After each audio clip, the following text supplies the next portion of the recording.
When asked why he supports amnesty for illegal aliens, Senator Lamar Alexander of Tennessee always answers that the Senate bill for which he voted last year is not amnesty. He says he voted to end perpetual amnesty for the 11 million illegal aliens in the United States. Oddly, Lamar does not seem to know the difference between being a fugitive from justice and enjoying amnesty.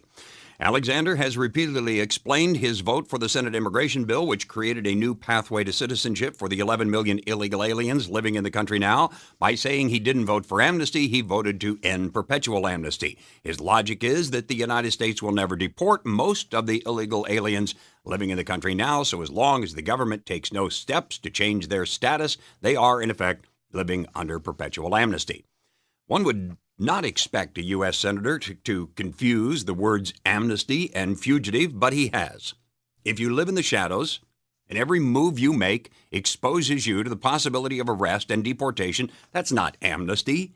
You are a fugitive from justice. The odds of escaping punishment may be in your favor, but it's still a far cry from amnesty from both an economic and a freedom standpoint.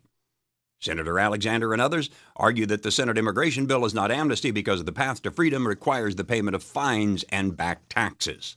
The penalty on the books for illegal immigration to the United States is deportation. The penalty in the Senate bill is $1,000. How does the penalty of $1,000 compare to deportation? What would the penalty in today's law, deportation, amount to if translated into a fine? Well, let's do the math. According to the United States Census Bureau, the median household income of Hispanics in the United States is $34,000. In Mexico, it's about $4,000. So deportation amounts to a penalty of about $30,000 a year for the rest of their working lives. The Senate immigration bill reduces that penalty to a one-time fine of $1,000. If you accept the argument that granting freedom and citizenship is not amnesty if one is required to pay a penalty to access the benefit, I submit that when you eliminate 99.9% of the penalty, which the Senate bill does, the only purpose of the so-called penalty is to give politicians a rhetorical shield behind which to hide in order to pretend to be opposed to amnesty. A fugitive can make a living in the United States, but not easily, and he can't earn nearly as much as his legal friends can because U.S. employers cannot legally hire him, so illegal labor can't demand as high a wage. Living as a fugitive extracts a much higher penalty than the Senate immigration bill, and there is never real freedom as a fugitive. Doing nothing, therefore, is more harsh, much more harsh, than the Senate bill. The amnesty for which Senator Alexander would charge just $1,000 includes a $1 million lifetime earnings prize, the difference between the lifetime earnings of a Latino in the United States and Mexico, assuming about a 40-year work life. It also includes eventual access to a wide array of state and federal assistance programs that are off limits to illegal aliens living in the shadows. Despite his protestations to the contrary, Senator Alexander voted for amnesty for the 11 million illegal aliens in the United States. He voted to allow them to be able to come out of the shadows, and he voted to allow them to become U.S. citizens with a $1 million average lifetime earnings potential and taxpayer-funded public benefits to go with it. The question is why? What does the United States get in return? For one thing, we get a lot more of the same. A provision in the Senate bill allows the 11 million illegals who gain registered provision immigration status, RPI, to apply for the same status for, quote, individuals outside the United States who are spouses or children of a U.S. citizen or LPR, lawful permanent resident, parents of a child who is a U.S. citizen or LPR, or individuals who meet certain requirements under the DREAM-related provisions that are included in the bill, unquote. According to Senator Jeff Sessions, Republican of Alabama, that will mean more than 30 million additional grants of permanent legal immigration status over 10 years. We're now up to 40 million new, mainly Latino voters in the not-too-distant future. What else will it mean to the United States? Will these new 40 million, give or take a few million, Hispanic immigrants change the political, cultural, and economic fabric of the United States? They'll represent about 10% of the population. How will the U.S. benefit?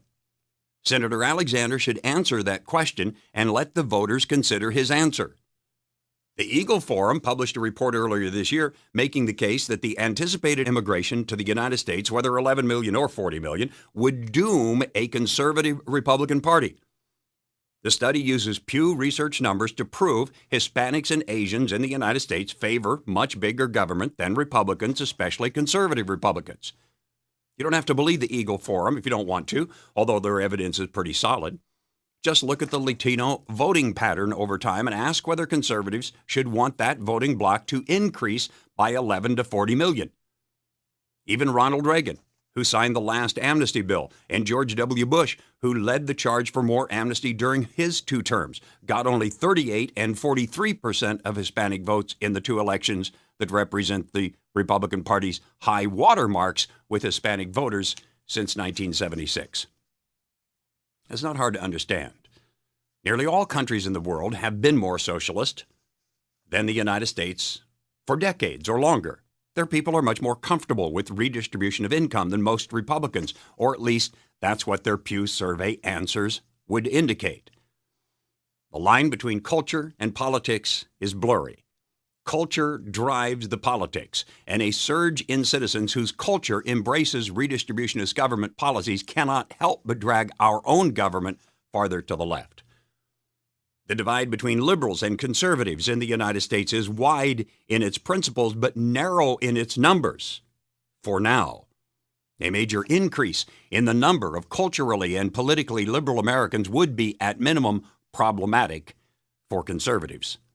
It could easily cement an era of unprecedented liberalism in public policy, an era which free market economic theory teaches would also produce a period of austerity, the likes of which no current generation of Americans is or wants to become accustomed.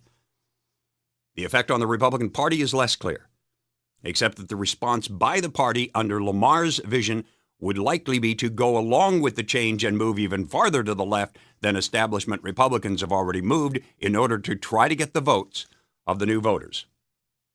That is why illegal immigration is such an important issue in the United States Senate campaign. One candidate in Tennessee, Representative Joe Carr, accepts and has acted on the overwhelming evidence that shows that the Senate immigration bill would greatly jeopardize the restoration of conservative vision for the United States, a vision that includes small government, lower taxes, free markets, free people, and a lot more prosperity for all. We don't know what the other candidate, Senator Lamar Alexander, believes because he won't tell us. He will only say that his vote for the Senate bill was not a vote for amnesty, that it was a vote to end perpetual amnesty. That is a non-responsive, nonsensical answer.